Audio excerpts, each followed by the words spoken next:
할렐루야, 반갑습니다. 아까 성경을 찾을 때 여러분에게 말씀드렸던 것처럼 한 가지 고민이 있습니다. 말씀을 찾아서 읽는 성경 봉독 시간에는 말씀을 띄우지 말까 하는 고민이 있습니다.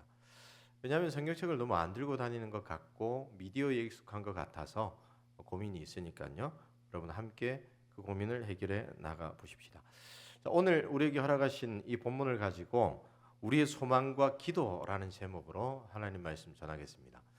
여러분, 트롯 가수 영탁의 네가 왜 거기서 나와라는 곡 혹시 아십니까? 여러분, 노래방에 가면 잘 부르는 곡 아닐까요? 네가 왜 거기서 나와. 혹시 몰라요? 나만 아나? 조금만 소개하겠습니다. 재미있는 대목이 있더라고요. 내 눈을 의심해 보고 또 보아도 딱 봐도 너야. 사랑을 믿었었는데 발등을 찍혔네. 노는 남자 싫다며, 술은 못한다며, 그것 때문에 나는 다 끊어버렸는데 지금 너는 왜 혀가 꼬이는 건데? 근데 지금 네 옆에 이 남자는 누군데? 교회 오빠라고? 클럽은 왜 왔는데? 너네 집 불교잖아. 뭐 이런 대목들입니다. 아마도 정말 재미있게 부르는 노래이지 않을까. 회식할 때마다 이 노래를 틀면 정말 재밌지 않을까, 뭐 그런 생각을 해봅니다. 우리가 살아가는 세상은 수많은 관계로 이루어져 있죠. 그리고 우리는 그러한 관계 속에서 서로에게 실망할 때가 있습니다. 이때 우리는 이렇게 말합니다. 너 원래 그런 애였어? 오빠, 원래 이런 사람이었어요? 뭐 이런 거죠. 물론 이런 말들은 가까운 사이에서 오고 가는 말들이겠죠. 가깝기에 기대하는 것이 있었는데 그 기대가 무너져 내렸기 때문에 내가 이 친구를, 내 사랑하는 사람을 이렇게 알고 있었는데 아니라고 생각하니까 충격과 함께 실망이 함께 오는 겁니다. 그런데 여러분, 우리가 신앙생활을 하면서 하나님께도 이런 마음을 품을 때가 있는 것 같아요. 하나님, 저는 하나님을 이렇게 알고 있었는데, 이렇게 이해하고 이렇게 믿었는데 도대체 하나님은 어떤 분이십니까? 라고 하는 질문이 크게 우리에게 다가올 때가 있습니다. 혹은요, 하나님, 왜 하나님은 나의 이 열심을 외면하시는 것 같습니까? 그리고 또 어떤 사람은 하나님이 이런 분이시면 저는 하나님을 믿지 못하겠습니다. 라고 극단의 상황으로 나아가는 모습들도 있습니다. 그런데 여러분, 이 모든 말들이 무엇 때문에 나오는 말들일까요? 이것은 단정적으로 말하기는 그렇지만 분명 하나님을 온전히 알지 못하기 때문에 이러한 말들로, 이러한 하나님 앞에 이러한 호소로 나오기도 한다는 겁니다. 우리는 지난주까지 에베소서를 통하여서 하나님이 우리를 구원하시기 위하여 베푸신 은혜와 사랑이 무엇인가 되살려 보았습니다. 기억해 보았습니다. 여러분 기억하십니까? 하나님께서 우리를 향하여서 베푸신 그 사랑과 은혜 몇 가지죠? 세 가지죠. 기억나시나요? 자, 띄우지 마시고 첫 번째 뭐죠? 하나님이 언제 우리를 택하셨습니까? 창세전에 우리를 택하셨습니다. 이제는 한번 띄워보시죠. 모르시는 것 같아요. 그리고 두 번째는 뭐죠? 그렇게 택하셔서 우리를 거룩하게 하셨고, 세 번째는 그 거룩하게 만든 우리를 하나님의 자녀 삼아 주셨습니다. 그리고 이렇게 우리에게 은혜와 사랑을 베풀어 주신 하나님께서 우리를 구원하신 목적이 또 있죠. 뭐죠? 그 목적은 우리를 하나 되게 하기 위해서, 그리스도 안에서 하나 되게 하기 위해서가 첫 번째이고, 또 두 번째는 하나님의 기업으로 삼으시고 또한 우리를 하나님의 영광과 찬송으로 삼으시기 위해서입니다. 그리고 세 번째는 뭐죠? 그렇게 세우시고 나서 너희만 만족하는 삶을 살아라가 아니라 하나님의 영광을 찬송하게, 하나님의 영광을 외치게, 하나님의 영광을 보여주는 삶을 살아가라. 또 너희에게 맡기신 복음을 외치는 삶을 살아가라. 이것이 하나님께서 우리를 그 크신 사랑과 은혜로 구원하신 목적입니다. 그렇다면 우리가 이러한 하나님의 사랑과 베푸신 은혜를 받고 그 목적을 알았기 때문에 그렇게 살아가야 하는데 어떻게 이런 삶을 살아갈 수 있을까요? 이때 우리에게 필요한 것은 무엇일까요?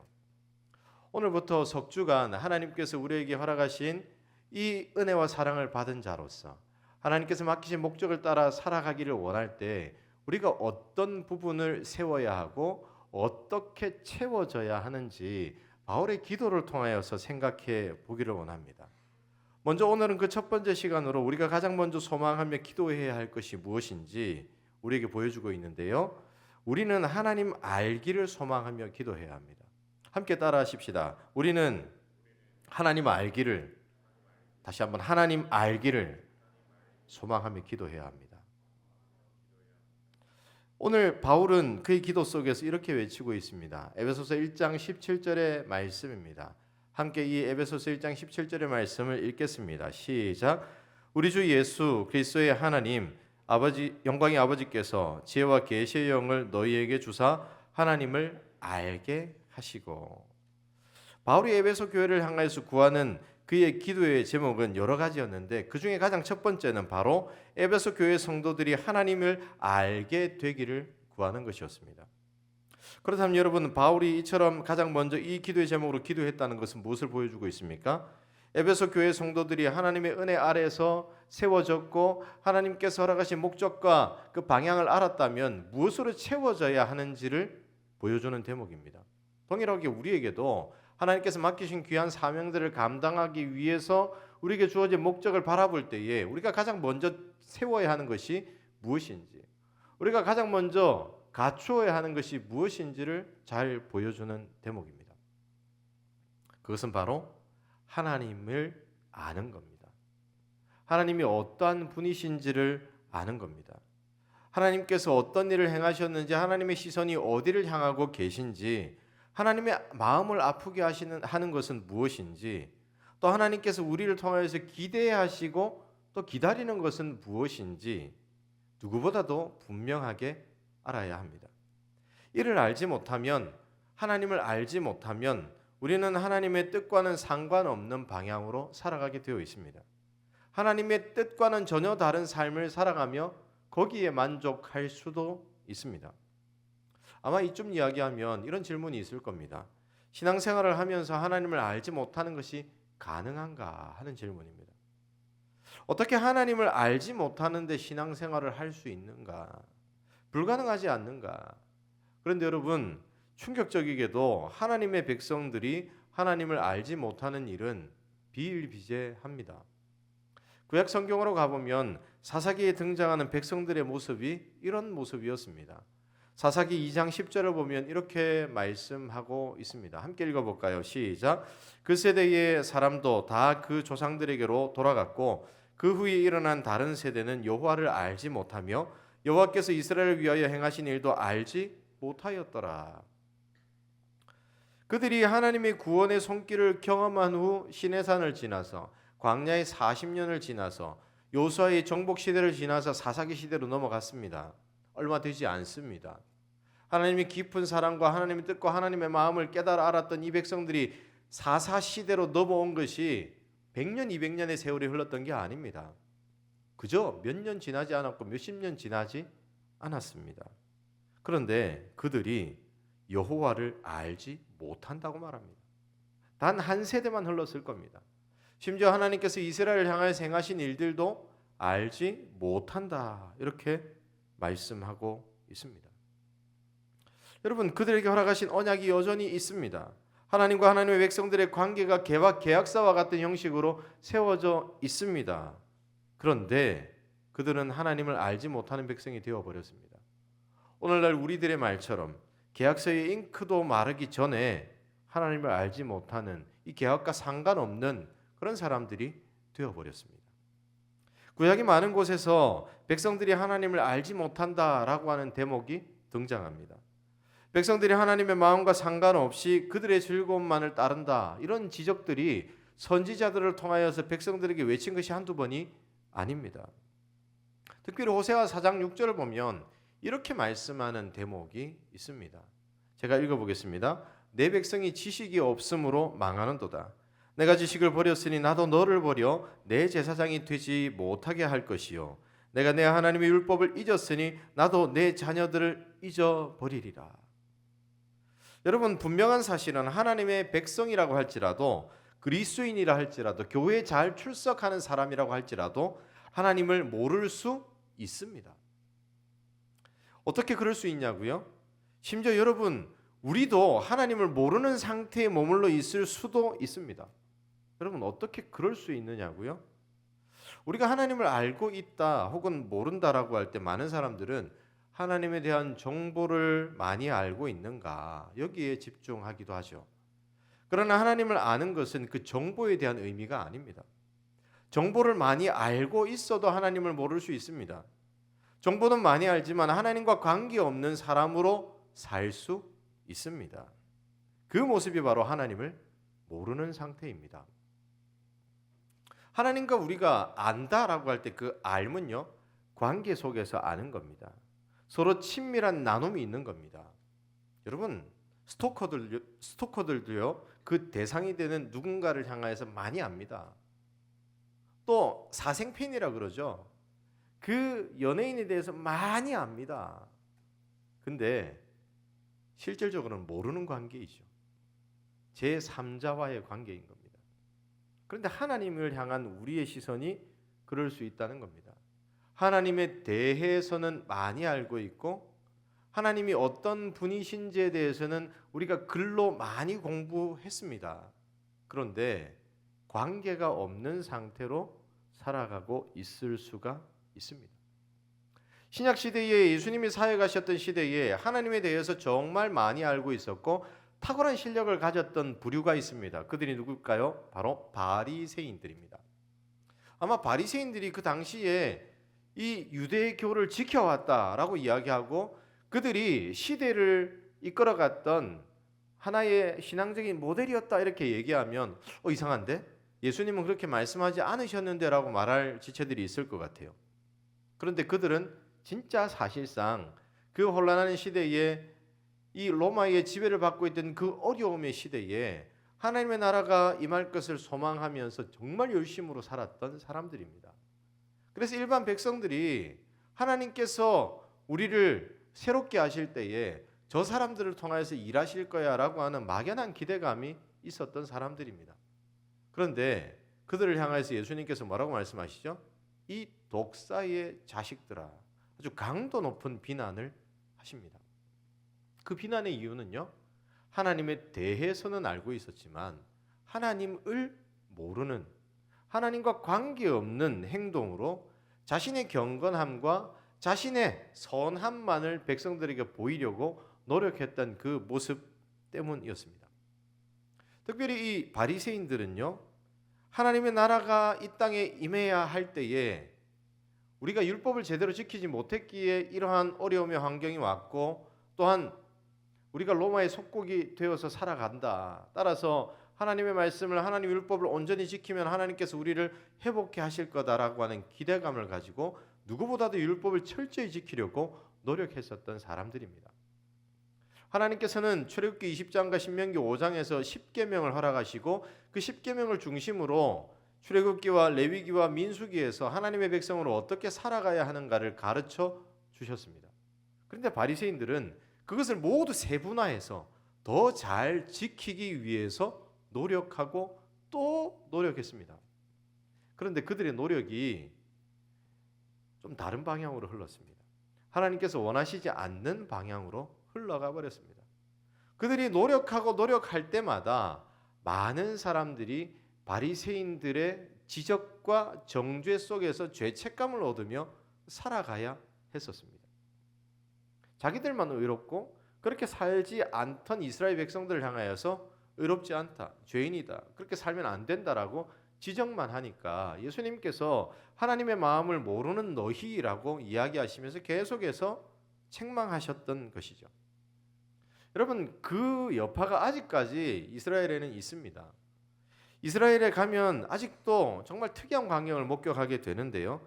그 중에 하나가 바로 안식일의 풍경입니다. 이스라엘은 아직까지도 안식일을 지킵니다. 그들이 휴일은요, 금요일 저녁부터 토요일 저녁까지입니다. 우리는 휴일이 언제입니까? 주일이죠.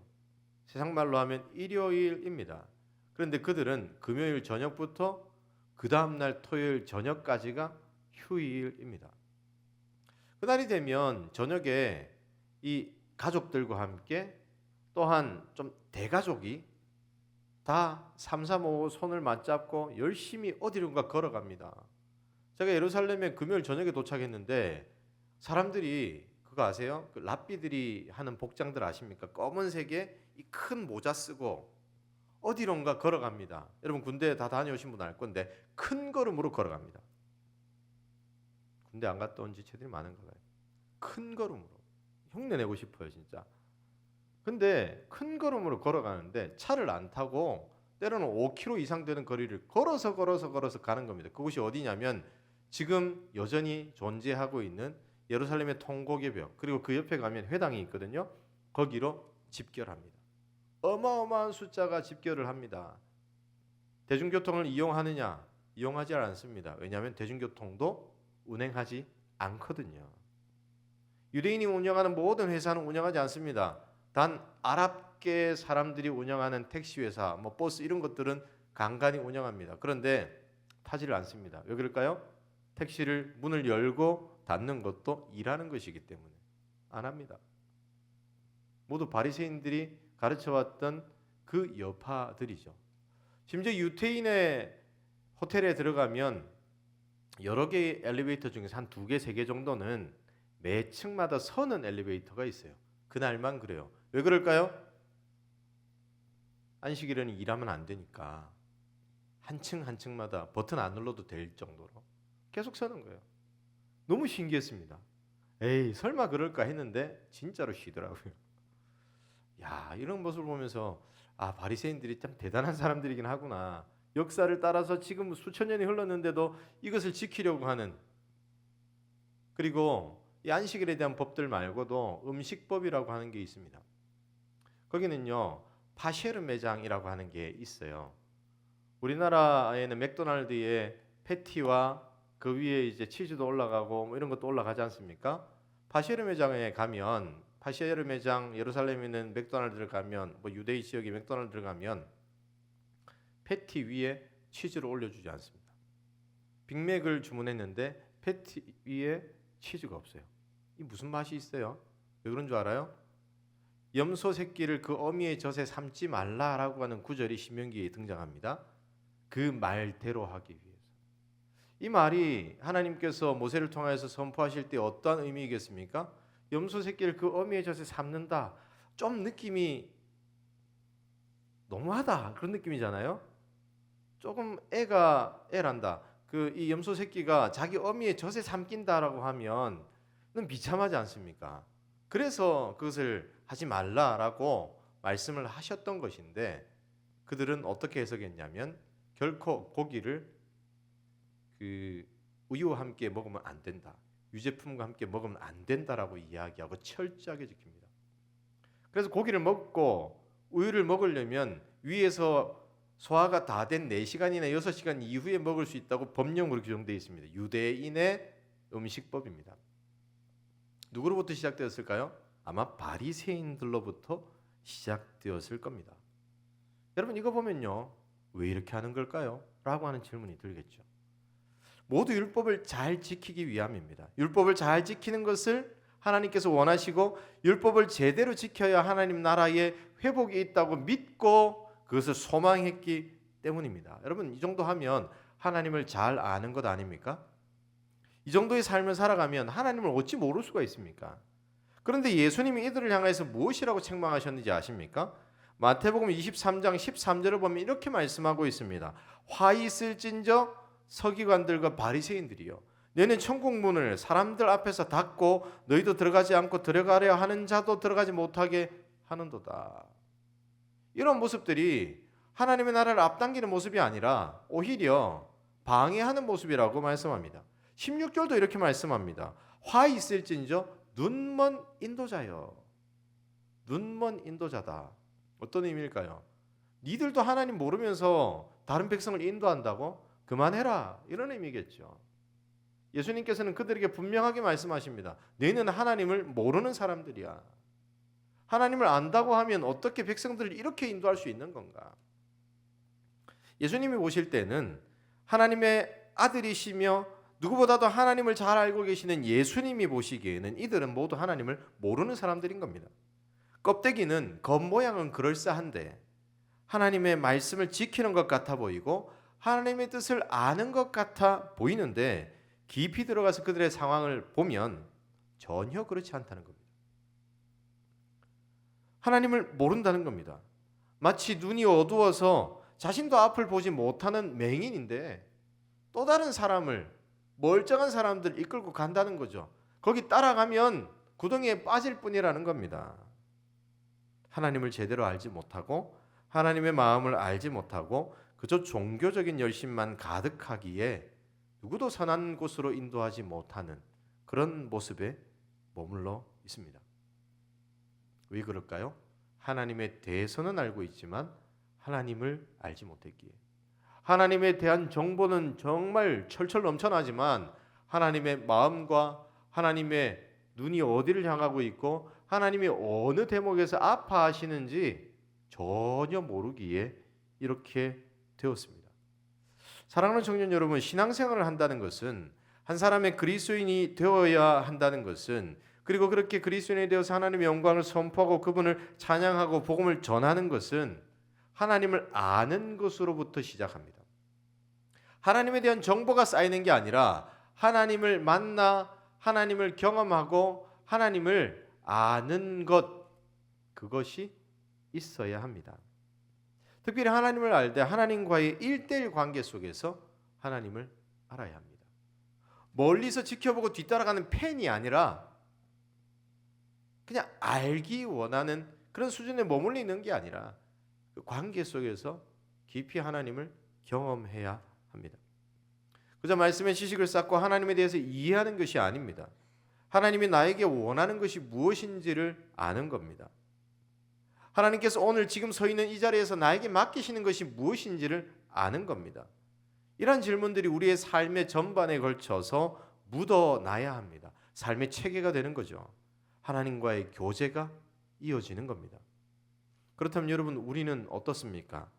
하나님과의 계속된 교제와 관계를 이어나가고 있습니까? 아니면 신앙생활이 오래되었음에도 불구하고 심지어 모태신앙이었음에도 불구하고 하나님을 잘 알지 못하는 모습에 머물러 있지는 않습니까? 하나님이 나에게 원하시는 삶에 대해서는 관심이 없고 전혀 질문하지 않고 그저 내가 아는 하나님, 내가 규정한 하나님, 내 뜻대로 믿는 그 하나님만 바라보고 있지는 않습니까? 우리는 여기서 벗어나서 하나님을 깊이 알아야 합니다. 하나님을 깊이 알 때 인격적인 관계 안에서 하나님을 경험해야 합니다. 그래야만 복음의 사명을 감당하는 한 사람의 그리스도인이 될 수 있습니다. 그래야만 우리 에바다와 다윗 공동체가 복음을 위한 공동체로 거룩하고 아름답게 설 줄로 믿습니다.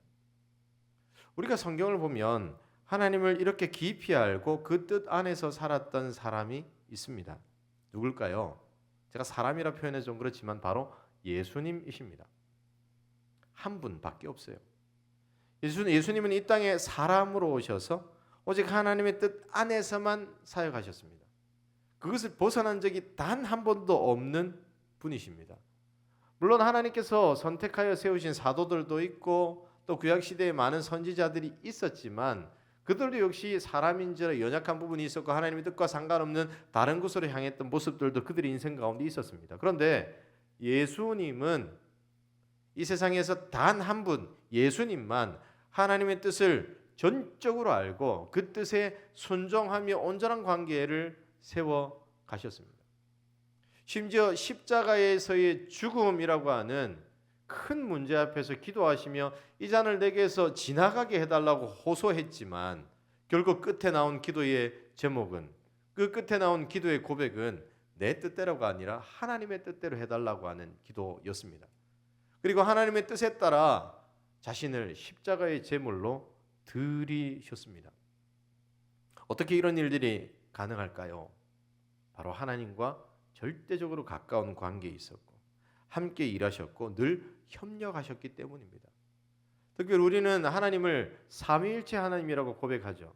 성부, 성자, 성령, 하나님은 삼위로 계시는데 영광과 권능이 동등하시기에 함께 협력하셔서 한 마음으로 일하시기에 예수님으로서 성부와 하나님을 당연히 온전히 알 수밖에 없고 계속된 관계 속에서 그 일들이 일어나갔던 겁니다.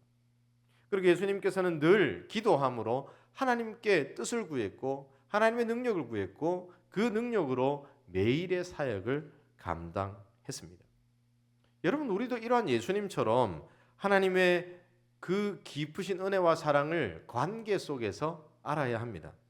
그저 하나님이 어떤 분이신지 지식을 가지는 것으로 그치지 않고 그 지식을 기반으로 하나님의 뜻대로 살아가고 하나님의 비전을 바라보고 하나님의 마음을 살피고 교제하며 경험하는 그 삶이 계속되어야 합니다.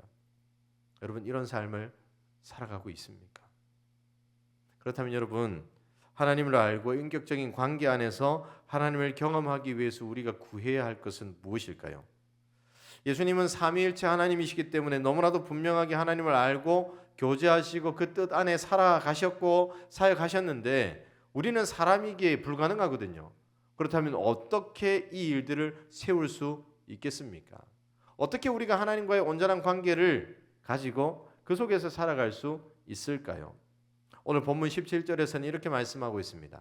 함께 17절의 말씀을 한 목소리로 읽겠습니다. 시작. 우리 주 예수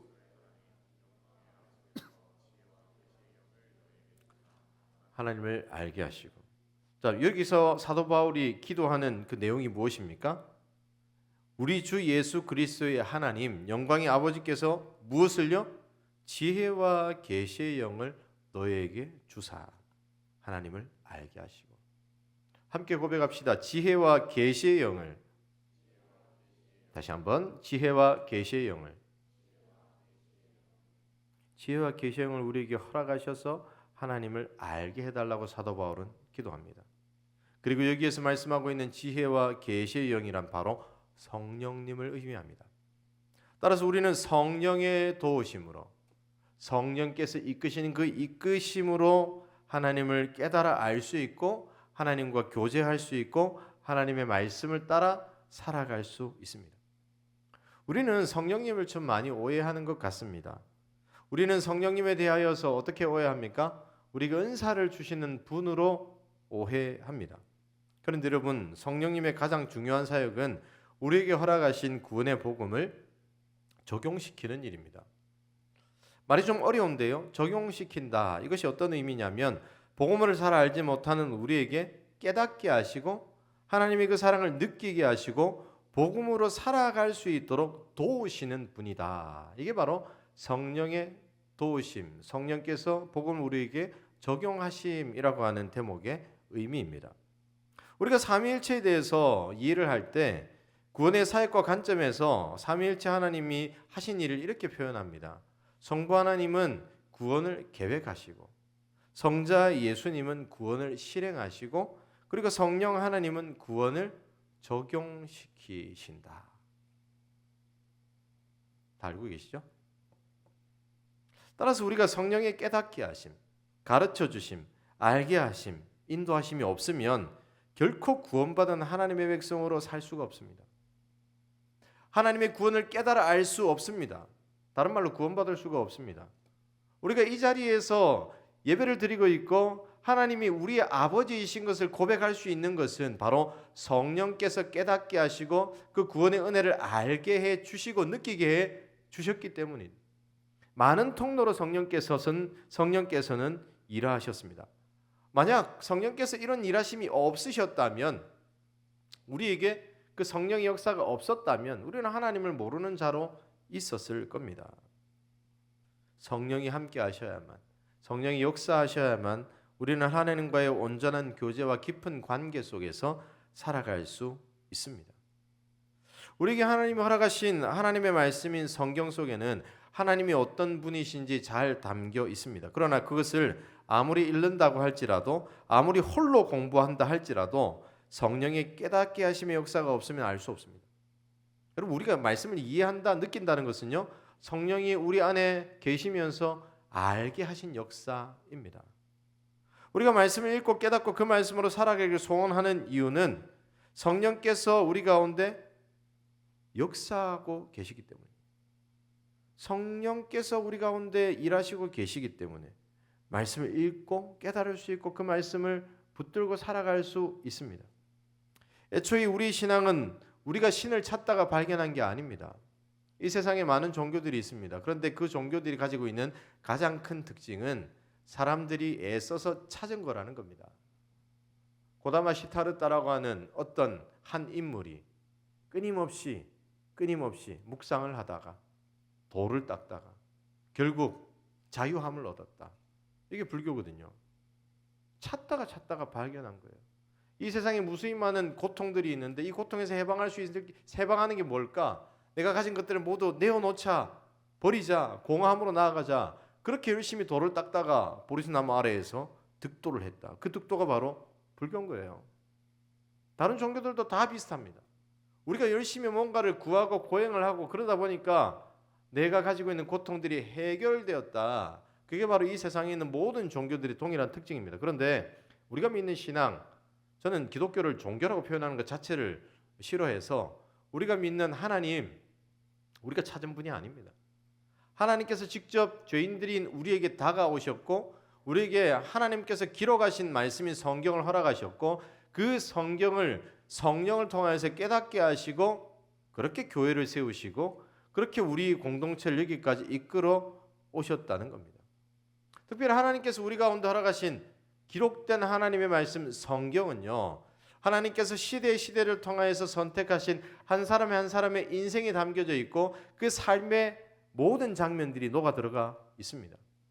그런데 하나님께서는 그 한 사람 한 사람의 인생에 영감을 허락하셔서 기록하게 하시고 그 기록된 책을 또한 엮게 하시고 그렇게 엮어서 구약과 신약으로 책을 온전케 하셔서 우리에게까지 허락하셨습니다. 특별히 하나님께서 각 사람을 영감하셔서 기록하게 했다라고 할 때 그 영감하시는 일을 감당하셨던 분이 바로 성령 하나님이십니다. 따라서 이 모든 책의 저자가 삼위일체 하나님인 것이거든요. 그러면 그 하나님께서 허락하신 그 말씀을 온전히 이해하기 위해서 성령의 도우심이 당연히 필요하다는 겁니다. 우리가 말씀을 읽고 묵상하고자 할 때 가장 처음 해야 하는 기도의 제목이 이겁니다. 성령 하나님, 저는 부족하기 때문에, 저는 이해의 폭도 넓고 내 생각이 나를 사로잡고 있기 때문에 성령께서 깨닫게 하시고 성령께서 그 말씀 붙들고 살아갈 수 있는 힘과 능력을 허락하여 주옵소서. 우리는 그렇게 기도함으로 하루의 말씀 묵상을 시작합니다. 또한 예배 또한 똑같죠. 하나님, 우리가 찬양하는 이 찬양을 통해서 영광 받아 주실 뿐만 아니라 하나님의 마음을 알게 해 주옵소서. 그러나 우리는 연약하기에 모를 수 있으니 성령 하나님께서 도와주옵소서. 예배 시작도 우리는 아마 이렇게 열어 나갈 겁니다. 여러분, 우리가 모두 알고 있다시피 성령님께서는 우리 가운데 늘 함께 하시는 분이십니다. 하나님의 백성들 한 사람 한 사람의 삶에 그 심령에 함께 하고 계시고 늘 능력 베풀어 주십니다. 그런데 우리가 성령을 또 이런 부분을 오해합니다. 내가 죄를 짓고 내가 하나님께서 기뻐하지 않는 삶을 살아가고 있을 때 성령이 멀리 떠나 계시는 것처럼 우리는 생각하거든요. 그래서 성령이여 오시옵소서라고 찬양하기도 하는데 사실상 성령님은 어디 떠나갔다고 오시는 분이 아닙니다. 그냥 내 안에 계속 계시는 겁니다. 그런데 성령께서 역사하시고 성령께서 이끄실 그 은혜를 갈구할 때 우리가 어떤 기도를 해야 하느냐. 하나님, 저는 내려놓고 성령께서 일하실 것을 소망합니다 라고 하는 기도의 제목으로 나아갈 때 내 생각과 내 관점과 내 모든 편견을 내어놓고 하나님의 이끄심을 소망할 때 성령께서 그때부터 일하십니다. 우리는 성령에 대해서 또 많은 오해를 하는데 성령이 우리를 강력하게 붙들면 내가 하기 싫은 일도 시키신다 이렇게 오해하거든요. 그런데 인격적인 하나님이시기에 성령께서는 각 사람을 그렇게 움직이지 않으십니다. 하기 싫은 일을 억지로 프로그래밍을 바꿔서 하게 하시는 분이 성령님이 아니라 늘 우리에게 다가오셔서 우리를 두드리시고 그 두드림 속에서 하나님, 저는 저를 내려놓겠습니다. 성령님 일하시옵소서. 그렇게 모든 것을 드릴 때에 성령께서 우리 가운데 역사하시고 일하시고 일을 일으키십니다. 그렇게 우리는 하나님 앞에 나아갈 수 있고 하나님을 알 수 있고 하나님을 경험할 수 있습니다. 그렇다면 여러분, 우리는 성령의 인도하심을 따라서 성령의 역사하심을 따라서 하나님을 알고 경험하고 누리고 있습니까? 갈라디아서를 가보면 우리가 어떻게 해야 우리의 욕심을 죽이고 성령이 이끄시는 대로 살아갈 수 있는가 발견할 수 있는 한 대목이 있는데요. 갈라디아서 5장 16절로부터 18절을 보면 이렇게 말씀하고 있는 장면이 있습니다. 함께 이 석절의 말씀을 한번 읽어볼까요? 시작. 그리하면 육체의 욕심을 이루지 아니하리라. 육체의 소욕은 성령을 거스르고 성령은 육체를 거스르나니 이 둘이 서로 대적함으로 너희가 원하는 것을 하지 못하게 하려 함이니라. 너희가 만일 성령이 인도하시는 바가 되면 율법 아래 있지 아니하리라. 이 말씀이 가리키는 게 뭐냐면요, 우리는 끊임없이 하나님의 구원을 경험한 하나님의 백성이지만 끊임없이 육체의 소욕을 향하여 당기는 힘에 자꾸 넘어가려고 한다는 거죠. 그러나 이 육체의 소욕을 끊어버리고 나를 구원하신 그 하나님의 그 구원의 은혜를 따라서 성령께서 우리를 이끄시기를 바라면서 끊임없이 성령께 우리를 내어놓을 때에 우리의 삶이 새로워진다는 겁니다. 율법 아래 있지 아니한다라고 하는 것은 율법의 정죄 아래 있지 아니한다는 겁니다. 율법의 정죄 아래에서 늘 죄인으로 살아왔던 우리의 모습과는 다른 온전한 새 삶을 살게 된다는 것이죠. 그게 바로 하나님을 깊이 아는 삶이며 성령께서 충만히 역사하시는 삶의 모습입니다. 따라서 사랑하는 청년 여러분, 성령의 인도하심 앞에 우리를 내어놓고 그 인도하심으로 하나님 앞에 나아가서 하나님을 경험하고 알고 깨닫고 그 하나님의 마음으로 충만해지는 우리들이 되기를 주 예수님의 이름으로 축복합니다. 그때 하나님께서 우리에게 맡기신 복음의 귀한 사역을 우리는 감당할 수 있습니다. 그때 하나님께서 우리를 그리스도 안에서 하나로 부르신 그 이유답게 아름다운 모습으로 서게 됩니다. 그때 우리는 하나님의 기업이 되고 영광이 되고 찬송이 되어서 그 아름다운 하나님의 능력을 외치는 자가 된다는 겁니다. 바라기는 우리 모두가 하나님을 알되 깊이 알고 깊이 경험하고 그 은혜 아래에서 늘 새로워지는 삶을 살아가기를 주 예수님의 이름으로 축복합니다. 말씀을 마무리합니다. 하나님은 우리를 하나된 공동체로 부르셔서 우리 각 사람이 얼마나 존귀하고 소중한 존재인지 경험하게 하십니다. 그리고 그 은혜가 있기에 우리를 통해 하나님의 영광을 드러내고 전파하게 하십니다. 우리가 이 일을 감당하기 위해 우리를 구원하신 하나님, 우리를 하나로 부르신 하나님, 우리를 존귀한 존재라 소중한 존재라 이렇게 여겨주시는 하나님을 깊은 관계 속에서 알고 교제 속에서 하나님을 경험하고 누려야 할 줄로 믿습니다. 바라기는 이런 공동체가 되어서 온전하게 세워지는 우리들이 되기를 주 예수님의 이름으로 축복합니다.